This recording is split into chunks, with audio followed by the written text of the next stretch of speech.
on Nova Legends podcast, I have Meridian coach Jim Smith, whose Mustangs are in the state tournament. Coach Smith is used to being at the state tournament, nothing new for him, but I'm sure it's a very special moment to take a new program back. Coach, great to see you. Congratulations. Thank you, Julian. Pleasure being with you. Oh, thanks. Appreciate you making yourself available. Well, just to remind folks of your background, Coach is a Jeb Stewart, a former Jeb Stewart, the former Jeb Stewart graduate of 77 or 78, Coach? 79. 79. Didn't mean to age you. He played running split in there. It was a top wide receiver. Also played obviously basketball with I think Ferdy Onion. Yeah. Played with Ferdy. AU hipster star. Went to college of the South. University of the South down in Sewanee, Tennessee. Yeah, down in Sewanee. And then most of us know him for his years of coaching at McLean, where he had a lot of success. And then Chantilly, when he for many years and many top players and lots of titles. Coach, did I get most of that right? Absolutely. And obviously went to Jeb Stewart High School. I began coaching in Fairfax at McLean High School, was there for 3 years, and then at Chantilly for 29 years. And now just finishing my third year at Meridian High School, which is in the city of Falls Church. And I feel very blessed to be there because I kind of feel like I've come full circle, having grown up in the greater Falls Church area and now back coaching in that community has been a really wonderful thing for me. So it was a good change. So last time we talked, you were just getting ready to get started. I think it was August of that year, and you were excited about a new bus ride and just a new challenge. You played Herndon a million times, and you played right. Centerville, Robinson, whoever a million times. So how have you enjoyed coaching in a new district? Whole bunch of new matchups and rivalries, and the rivalries are always changing because the school sizes and districts are always changing for your classification. But how has the experience been for you? I've loved it, and probably the biggest thing is I love my players. They've just been fantastic. They bought into everything that we've done. They work hard. They're very talented. It's just been wonderful, and that's been the starting point. The community has, I feel like, embraced us, and they've been great. We had just I think over 1,000 people in our gym the other night, which they said was the largest crowd had ever been at either George Mason or Meridian basketball game. And the road trips have been a trip, going to different parts of the state, going to Rappahannock County, going to Spotswood out there by James Madison, going to Front Royal to play Skyline, going to different parts of the state and going into different gyms that I've never been in. I was always kind of a product of Northern Virginia, Fairfax County basketball.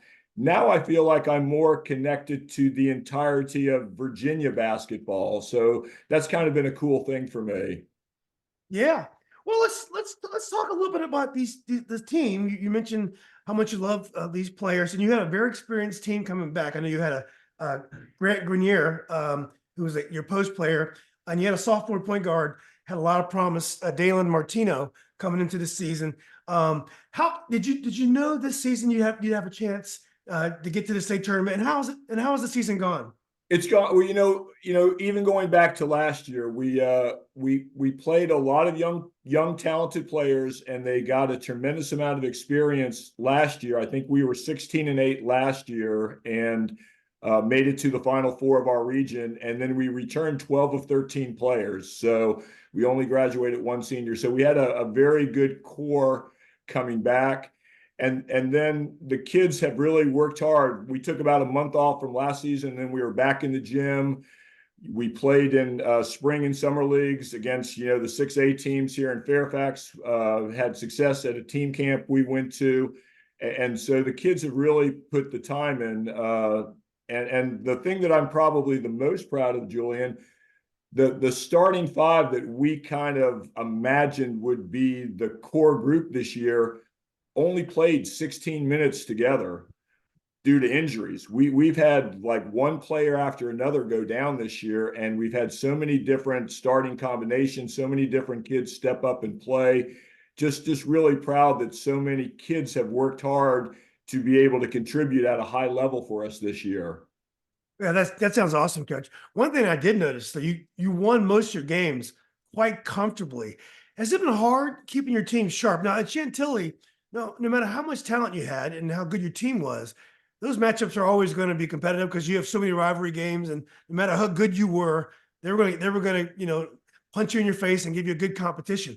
But you won most of your games by 20 points this year. Yeah, Was it hard keeping your team sharp when you had such lopsided games? yeah, I think there are a couple things. Obviously, we were dealing with again. Our kids played at an extremely high level, and I don't feel like I'm going to apologize for blowing some teams out that we actually thought would be pretty tough competitive teams.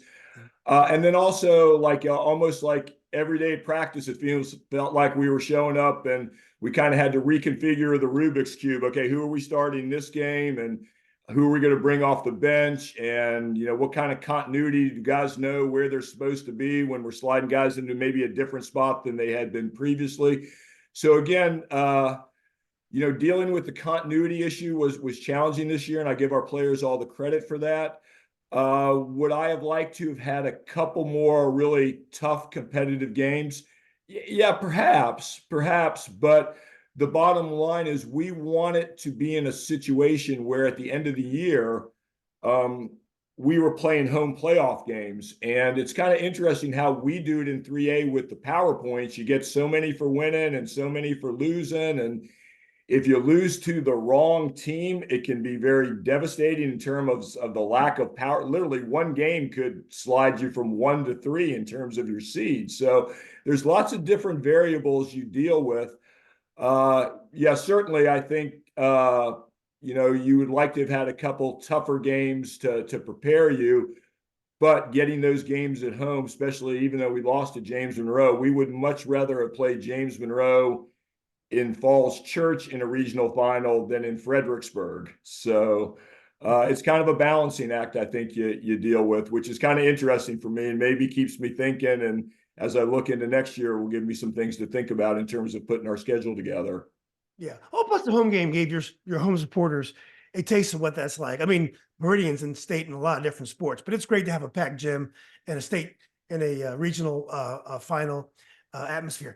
Coach, you have a very distinct style as a coach. I've watched many of your teams play, refereed your games. I know how Jim Smith teams play. Are your Meridian teams playing much like your Chantilly teams play in terms of style of play? I think so. I think one thing when I had a little time off from coaching, I kind of had time to sit back and reflect and think about some of the things that I really like to be, or ways that I really like to play, things that I really like to do. Now the problem you have as a coach is sometimes you don't have the personnel to do some of the things that you really like to do. I've been blessed that at Meridian, I feel like we have the players to be able to do the things that I like best. I like to pressure people. I like to extend. I like to be very aggressive defensively. I like to shoot lots of threes. I like to be able to play lots of players and get lots of people involved. And quite honestly, sometimes you just don't have the personnel to be able to play that way. But we have been able to play that way at Meridian, and I think the ability to pressure people, the ability to have lots of guys who can make shots. I think that also has led to a lot of our lopsided scores this year. Yeah. Well, let's talk about the regional semi. Now, that must have been a huge moment. Obviously, the regional semi is a knockout game. The regional final, a game you want to win, and we would like to avoid Lake Taylor. That's a big game too. But there's nothing like a regional semi game when a trip to the state tournament is on the line. Talk about your preparations for that game and how you're able to prevail. So when we had a very tough first round game against Armstrong out of Richmond, who was a team that was grossly underseeded. And that again is a byproduct of the whole PowerPoint situation. So we played a very good Armstrong team first round and beat them, I think 59-52. And it was a good game. And actually, in hindsight, that was a very good game for our kids to have that tough game. And I think again, that's a good game for us going forward. And I think that got their attention that, this playoffs are not going to be necessarily like a lot of the games we played during the regular season. And I know when I came into the locker room after beating Armstrong and talking a little bit about the next round, the kids understood right away because that was the round we had lost in a year ago. We had lost to a good William Monroe team in our gym in the semifinal game.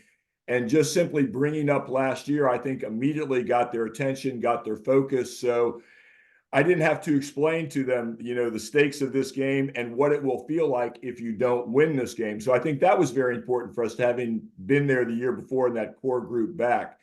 We were playing Kettle Run, a team that we had played twice during the regular season.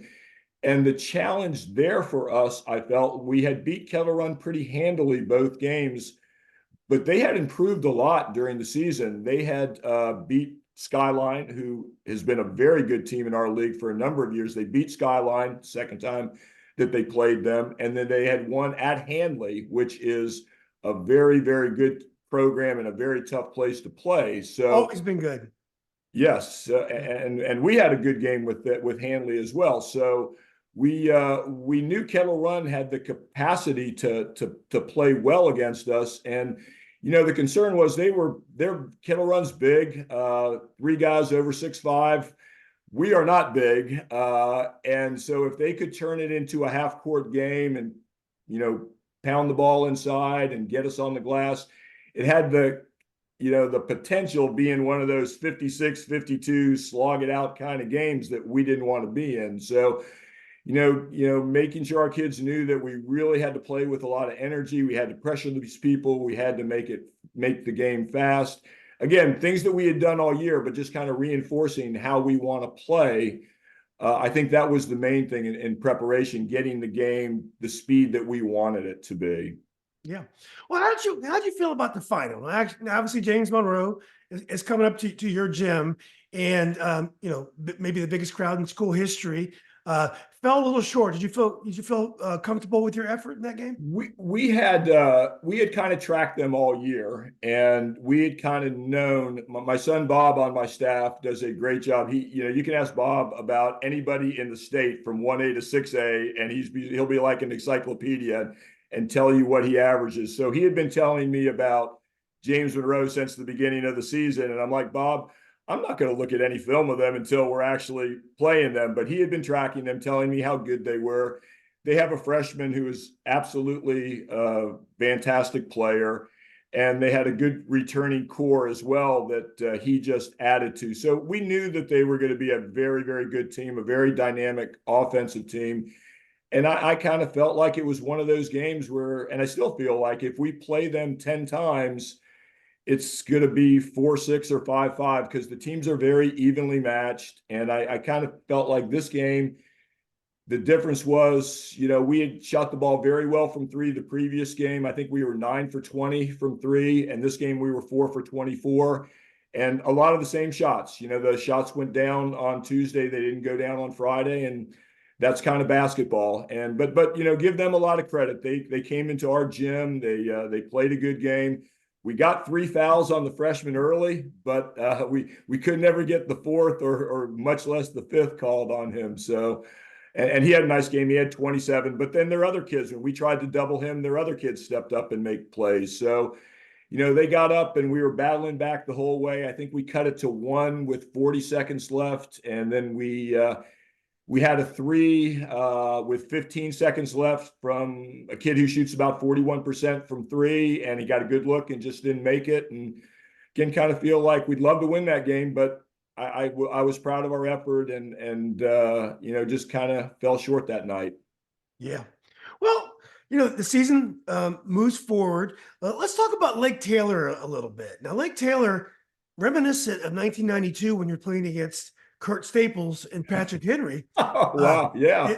Yeah. Lake Taylor's arguably the second or third best team in the state of any classification. The thing about 6 classifications now is you'll get a Lake Taylor or a John Marshall in class 2. You'll get these great urban schools and in the smaller classifications as well. They've beaten Oscar Smith, who's I believe either playing Hayfield or West Potomac this on Tuesday. They beat Highland Springs.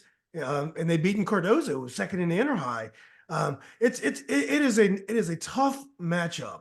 When you think about going to a state tournament, getting on a bus and going somewhere, this is the kind of game you really think about, isn't it? It is, and I told our kids that they should be really, really proud because when you have a good basketball program, here's the way it works. You play in a really tough regional championship game on a Friday night. You get to win or lose, you get to come to practice on a Saturday, and very few schools in the state are getting the opportunity to practice on a Saturday. You get to prepare for a great opponent on Monday, and then you get on a bus on Tuesday to play against a really good team in a state tournament game. Those are the things you want to have happen to your program. And I told the kids I was just so very proud that we were getting that opportunity to do these things that the really good programs get to do. So that was kind of my message to the kids on Saturday. In terms of Lake Taylor, if you don't mind, I'll share a little story with you Mhm. about my close friend Bob Veldrin that kind of reminded me of this Lake Taylor team.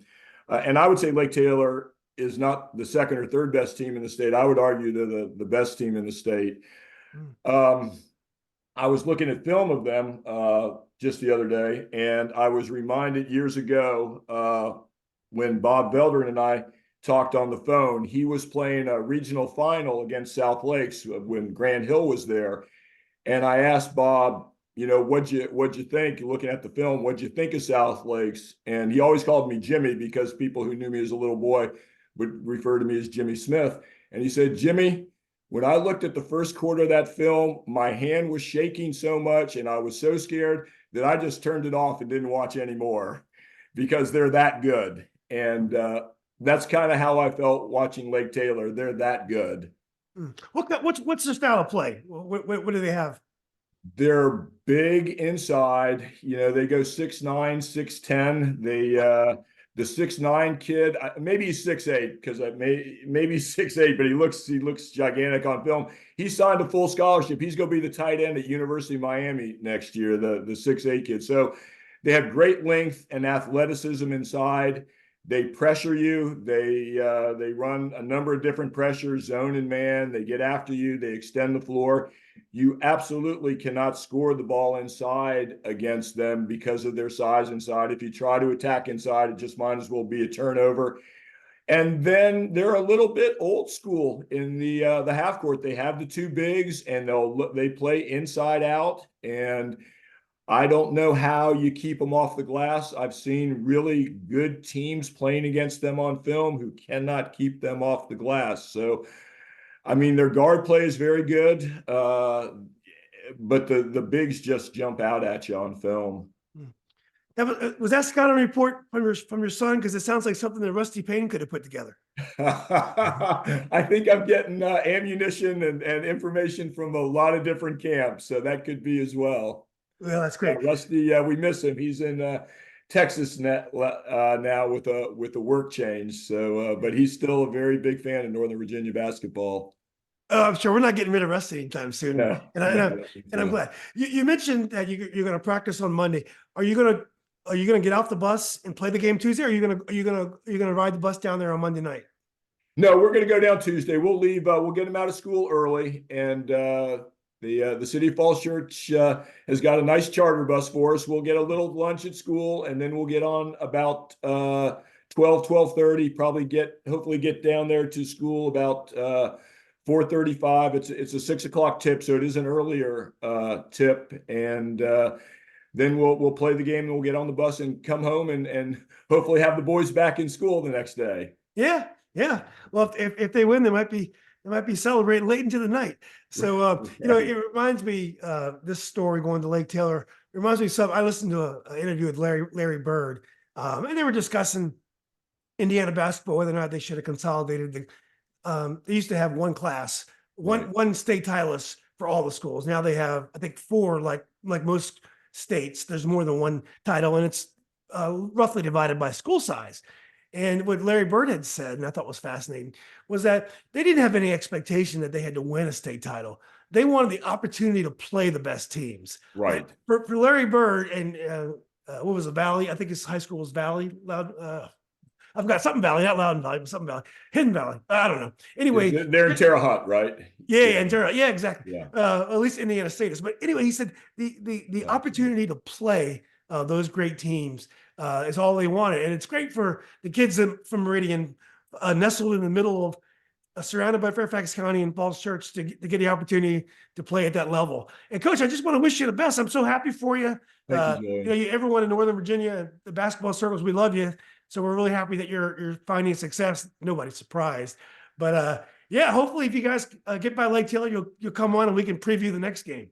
I would love that. I really appreciate your coverage, and I thank you so much. And as you said, I think our kids are really looking forward to the opportunity to go out and play against the very best there is in our state. Yeah, this is the time to do it. So Thank you. again, coach, it's been great to talk to you again. Let's keep in touch, and I'll definitely be talking to you soon. Will do. Good. So nice catching up with you, Julian. Yeah, coach, sounds great. All right, buddy. Okay. Appreciate it. Bye-bye.